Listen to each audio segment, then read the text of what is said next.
Bismillahirrahmanirrahim. Assalamualaikum warahmatullahi wabarakatuh. Kita lanjut ya materi berikutnya. Pertama kita search dulu ya, membangun bot Telegram dengan PHP dan MySQL ya.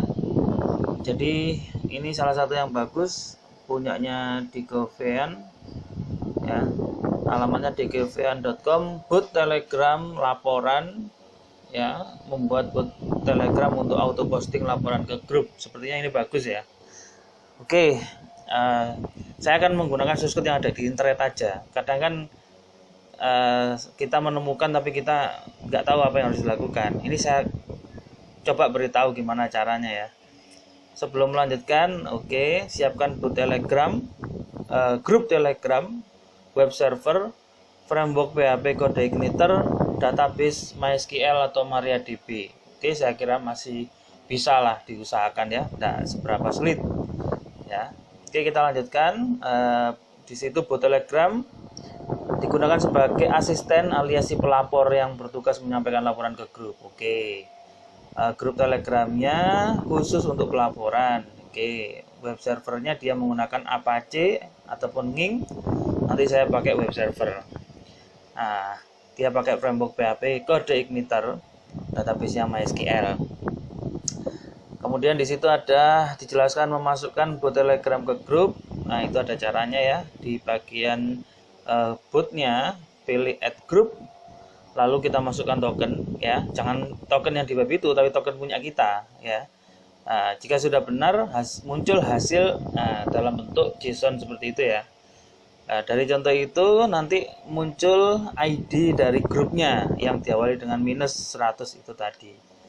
Oke, sekarang kita lihat di situ ada source DML ya.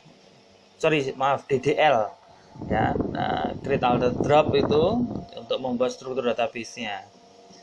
Untuk database saya akan menggunakan yang di hosting ya. Di sini saya menggunakan rumah web. Saya coba buka dulu hosting rumah webnya, lalu saya login karena saya sudah berkali-kali masuk dan sudah tersimpan. Enak, tinggal langsung masuk aja. Lalu saya pilih service ya, saya punya 2 service, saya ambil salah satu saja yang Ayo Profit, jadi pinjem di tempatnya ayoprofit.com ya. Kemudian setelah itu diklik, selanjutnya nanti kita akan membuat database-nya dulu ya.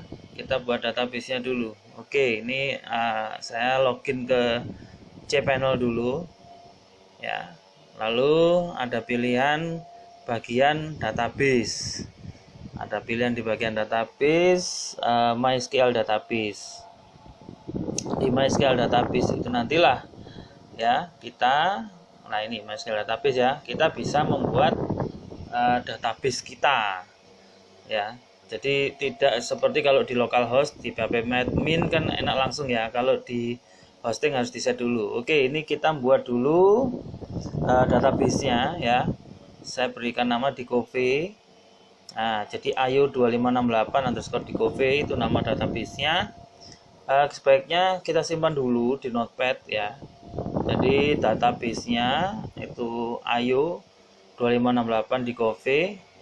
Setelah menentukan database-nya, kita menentukan usernya ya. Usernya kita tentukan, mending saya buat user baru aja, user KUE ya. Nah, user KUE terserah sih, nanti di tempat Anda bisa apa aja ya. Passwordnya kita buat sekuat mungkin ya. Saya akan coba membuat password yang sekuat mungkin. Nah, strong 77 dari 100 saya kira sudah cukup lah ya. Oke, kita isikan lagi. Oke. Ups, kok masih do not match, saya betulkan dulu ya. Sampai match dan strong.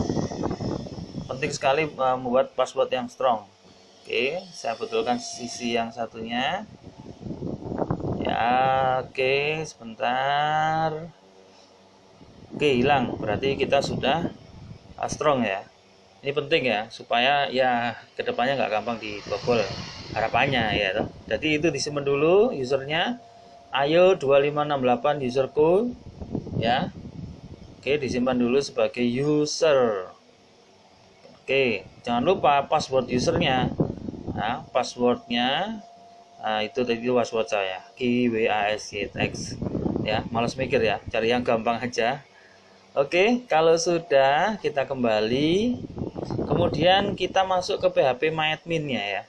Di PHP MyAdmin-nya. Tapi sebelum itu jangan lupa kita koneksikan dulu antara database kita dengan usernya. Tadi database kita kan tadi namanya Dcove ya. Jadi kita kaitkan dengan user GUI ya, dengan user di user GUI. Lalu kita berikan all privilege. Wah, ya, all privilege biar kemudian tidak satu-satu ya. Langsung semuanya aja. Oke, sampai di sini user sudah terhubung dengan database. Kalau sudah terhubung, maka langkah selanjutnya kita tinggal masuk ke PHP MyAdmin ya, kemudian kita lihat hasilnya. Oke, kalau di sisi PHP MyAdmin sama kok, sama yang di sisi lokal tuh tampilannya sama. Cuma waktu membuat database-nya kita nggak bisa langsung bikin di PHP MyAdmin-nya ya. Oke, ini yang Dcove tadi, database Dcove. Langsung saja kita klik di bagian SQL ya. Lalu kita buka tadi yang di situsnya Dcove ya. Lalu kita copy tuh source DDL-nya ya, data definition language yang berisi create, alter dan drop. Tapi di sini adanya create sama alter ya, untuk menyusun strukturnya. Kita paste di sini, kita klik go. Tunggu sebentar. Oke, beres ya. Kita klik lagi, muncullah tabel laporan harian. Oke ya.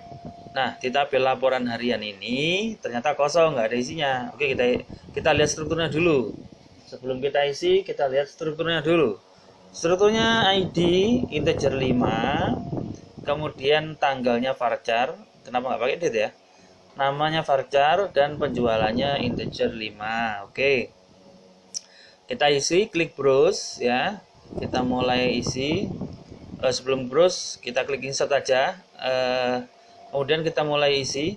ID nggak perlu diisi karena auto increment ya, ngisi otomatis dia.